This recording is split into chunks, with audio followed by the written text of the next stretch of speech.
We will flag them up. We will appeal against issues. We shall use all legitimate means to ensure that the right result is obtained from the December 7th, 2008 general election. And we know that if we have a free, fair election in Ghana, the NDC will most likely be the victor.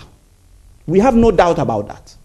From even what happened in 2004 and what we have been able to obtain, we have evidence of various things that occurred, some of the games that were played. How can a court have a ruling that ballot papers should not be touched? And the EC has been able to touch those ballot papers. And even one of them has been taken by a company that makes toilet roll, the ballot papers. So even if the court had made a ruling in our favor, or makes a ruling in our favor, we can't count again because the evidence has been destroyed, uncontaminated. This is where we are, and we are not going to let it happen again. We are going to be very vigilant on this election.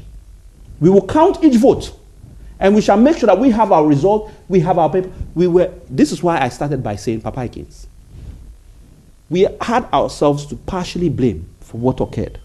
Maybe we relied too much on the EC as the overseer governing body. But as the Electoral Commission, the chairman has himself said, it is down to all of us, including the political parties, to ensure that we have a free and fair election.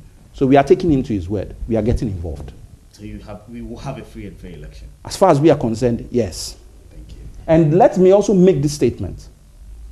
We haven't lost faith in the Electoral Commission. We believe that there are a few bad apples in the Electoral Commission, like in any other big organization, who are playing certain games. But that does not make the Electoral Commission itself a body that we cannot have faith and reliance on. But at the same time, we expect them to come out with utterances that are clear, transparent, and then we can all move together as one to ensure that we have the free and fair election for the benefit of our country. Brain drain. Currently, Ghana is experiencing a lot of brain drain, and we have a lot of drug usage in Ghana. How do you tackle these two problems? How will you tackle them? Stopping the brain drain and then looking at the drugs issue that we have currently in the country? Well,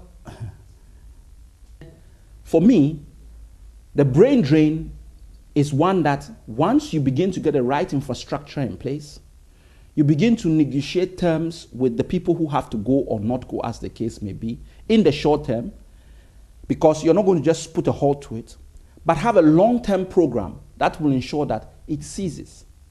There was a time that Nigerians never left Nigeria. The economy was sound. They would come to Europe or the States for a holiday, and they go back to Nigeria. Even now, because of their kind of economy in the oil world, they're able to still do that. So once people feel comfortable enough economically, you will have a situation where they are prepared to stay. But we have to create that infrastructure. And it's not going to happen in 4 years. But the foundation will be laid. You can't do what I call what the MPP did. You see, the MPP are too concerned about political rhetoric. I remember the moment they came, homecoming summit. We should all come home. Ghana is not the best place to live. You haven't looked at the infrastructure. You haven't looked at people's pension. We should all come home. What did people go home and meet? Armed robbery. From the airport, you leave the airport, the man follows you to your gate and robs you with your suitcases and everything are taken from you. If you are lucky, you are not injured. This is what they were talking about. So what happened to the homecoming summit? Rhetoric, cosmetic politics. When you should really be laying firm, solid foundations so that people can really come back.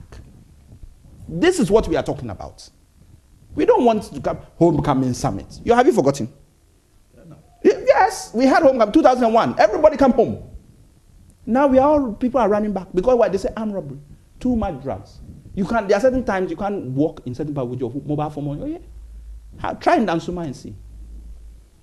I'm telling you, this is what is happening in Ghana. Yet it's all cosmetic, and it's all everything's in the crime. Crime exists everywhere, yes. But the level of crime that we are experiencing in Ghana, we have never seen the like before. The level of drug trafficking we are experiencing in Ghana, we have never seen the like before. And yet everybody is telling us Ghana is okay. It could be better, and we want it better. And we want it to be the way it was in terms of our security. We want to be able to sleep at night. They used to say, oh, you couldn't sleep at night because of rollings. Now we can't sleep at night because of armed robbers. a barrister in the United Kingdom, a campaign coordinator for Professor Atta Mills. When I give him the time, he will lecture me all day. But Napoleon Bonaparte said that a leader is a dealer in hope. Professor Atta Mills has hoped to become the president of Ghana, and this is his third time going for that mantle. Will he win power in 2008? Will we see a better Ghana? This will be left for Ghanaians to decide come December this year. Thank you, and always tune in to Politics.